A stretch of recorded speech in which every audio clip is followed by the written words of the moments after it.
Programme Rampur में होगा, नहीं से हमने का गुजरत रहेगा। हमने के आगे कार्यक्रम बहुत लोग इंतजार भी करता है, लेकिन तब तक कुछ साथी लोग के फोन आए कि एजा भोरही से 300 की 400 पुलिस दुआरे दुआरे छापा पड़ल बिया।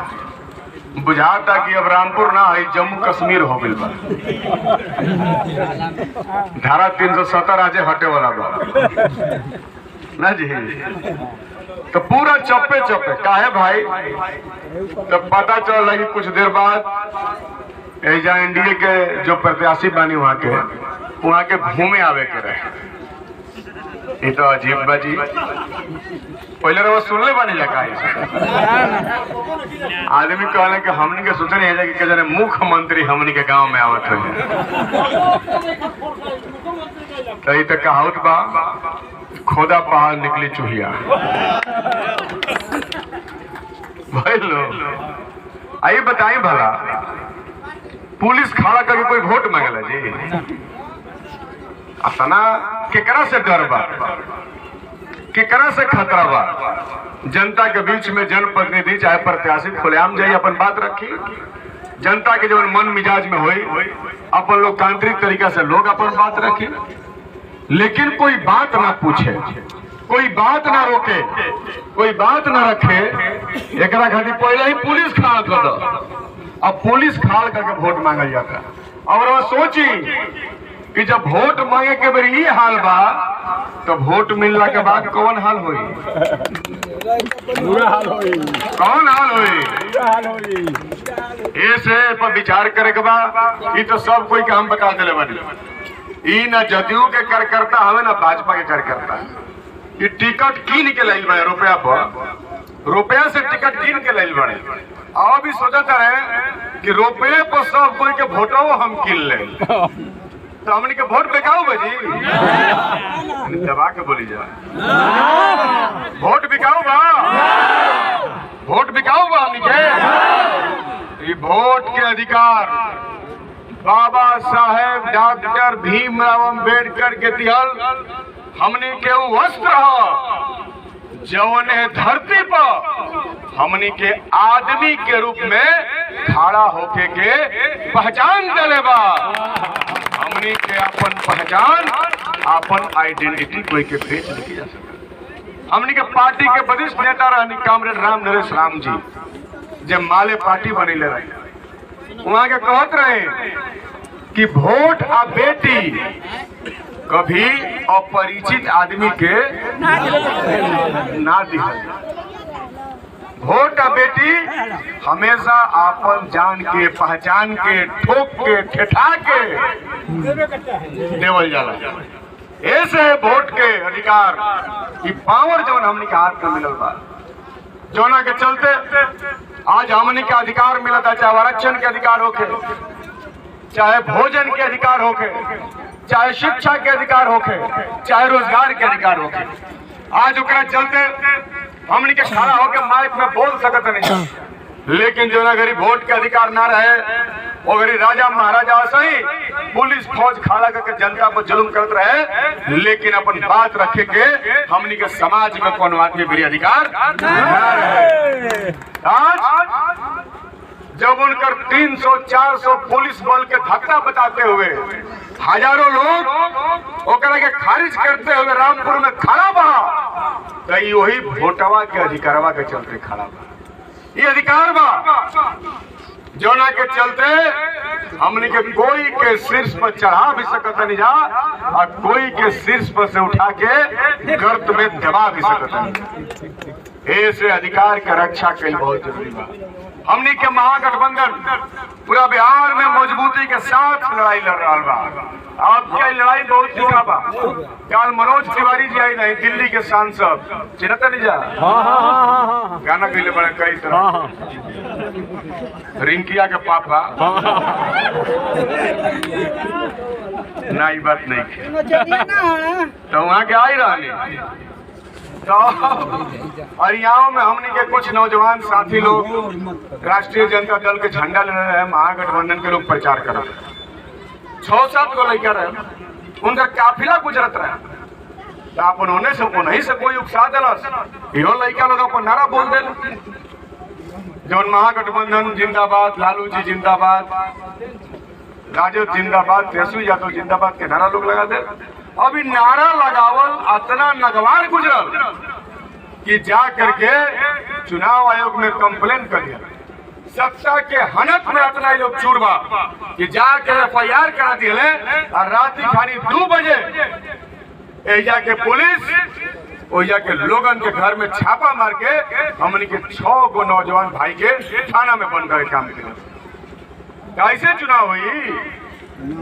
जबरदस्ती प्रतिरोध के आवाज के, विरोध के आवाज के दबावे के कोशिश हो रहा है। ऐसा हो जब से भाजपा बा, NDA बा, तब से जे सरकार के खिलाफ लिखता, बोलता, पढ़ता, चलता, सभे इनके आंख में गलता, सबके ऊपर कार्रवाई, सबके जेल में डालता। पूरा लोकतंत्र, पूरा संविधान बर्बाद करे के कोशिश चल रहा बा। ऐसे ही लड़ाई लोकतंत्र के बचावे के और संविधान के संरक्षित करे के लड़ाई बा। हमने के पिछला 20 वर्ष से पूरा नौजवान पलायन के दर झेल रहा बा। 20 वर्ष में नीतीश जी के राज में पलायन भयानक तरीका से बढ़ल बा। पूरा बिहार पलायन के केंद्र हो गई बा। हमनी के सस्ता मजदूर सप्लाई करे वाला राज्य हो गई बानी। सगरे बिहार के मजदूर के डिमांड बा। तमिलनाडु में, कर्नाटक में, दिल्ली में, हरियाणा में, गुजरात में, दुबई में, कुवैत में, सब जगह बिहारी मजदूर के मांग बा। काहे मांग बा जानते नहीं? काहे मांग बा? ये से मांग बा कि बिहार के मजदूर लोग के मजदूरी के जो रेट बा वो बहुत कम बा। ऐसा बात नहीं है कि दुबई में मजदूर ना पैदा होला, ऐसा बात नहीं है कि कुवैत में मजदूर ना होले या गुजरात में मजदूर ना होले, मजदूर सगरे होले। लेकिन अगर वही के मजदूर 8 घंटा के 20,000 में काम करता तो बिहार के मजदूर के 8 घंटा के 8,000 दिया जाता। ऐसे बिहार के मजदूर के मांग हो रहा बा। तो बिहार के मजदूरन के ही सरकार, बिहार के गरीब के ही सरकार इतना कमजोर कर दिले बिया कि हमनी के ओहिजा भी मान सम्मान, इज्जत, प्रतिष्ठा नहीं के। हमनी के बेरोजगारी के खिलाफ, पलायन के खिलाफ मजबूती के साथ लड़ाई लड़ रहा बानी जा। हमनी के कहनी जा साफ तौर पे कि महागठबंधन के सरकार बनी तो रोजगार के नीति बनी। हमनी के महागठबंधन तेजस्वी यादव जी के मुख्यमंत्री के चेहरा के रूप में प्रस्तुत के बा। तेजस्वी जी कहले कि अगर सरकार हमनी के बनी तो सबसे पहला काम हुई कि बिहार के हर घर के एगो नौजवान के सरकारी और पक्का नौकरी देने की गारंटी करेंगे। ये लोग हमने के माई बहन लोग के नीतीश कुमार जी 20 बरिस से बुड़बक बनीले बने का दिए। खाली नीतीश जी है उजर लाल कोर वाली साड़ी पहना के और सेल्फी खिंचवा के पेपर में छपवा दी। अब 20 बरिस से सब महिला लोग के वोट लिए हाई कदम हाउ कदम, लेकिन कहिए का लंबा समय तक रसोईया में काम करे वाली महिला लोग के रसोईया में काम करना, हमारे घर के महिला लोग काम कर रहे। रसोईया में काम करे वाला महिला लोग के मात्र 1650 रुपया मिलता है। हमने के लड़ने जा विधानसभा में लड़ के बढ़वे नहीं जा 3000 भाई, लेकिन 3000 में कुछ होके वाला जी। आशा के कोनो पैसा ना, ममता के कोनो पैसा ना। जीविका दीदी के कहे दिला CM दीदी लोग के कि कुछ दिन बाद तोहरो लोग के पैसा बंद हुई, अपन जैसे काम चलावे के बाद चलैया लोग। सब जीविका दीदी लोग धरना दिले रहे, हमने के धरना में शामिल हुए। ऐसे हमने के महागठबंधन के तरफ से फैसला भइल बा कि हमने के सारा माई बहन लोग के मान सम्मान, प्रतिष्ठा जो NDA के सरकार 20 साल में गिरावे के काम कैले बा ओकर प्रतिष्ठा बढ़ावे जाई। और माई बहन योजना के तहत हर घर में महिला के 2500 रुपया महीना दिया जाए। एक साथ जौन अपमानजनक वेतन मिलता, कोई के 400, कोई के 1600, कोई के 1200, कोई के 4000, कोई के 7000, ए पर रोक लगी। हमने के CM दीदी लोग के जो जीविका में बा ओकरा के 30,000 रुपया महीना देवे के गारंटी करी जाएगी। कि राज बदलल बहुत जरूरी बा। 20 बरिस से राज चल रहा बा, जहाँ हमनी के अधिकार हमसे छीनल जा रहा बा।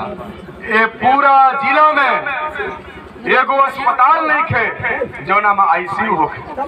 आज गरीब आदमी के जेकरा भी रुपया ना हो के इलाज करावे के, अगर ओकर BP डाउन हो जाए, चाहे अप हो जाए, चाहे धड़कन कुछ कम काम करे लगे, चाहे पल्स रेट रुक जाए, तो ओकरा ICU मिली जी?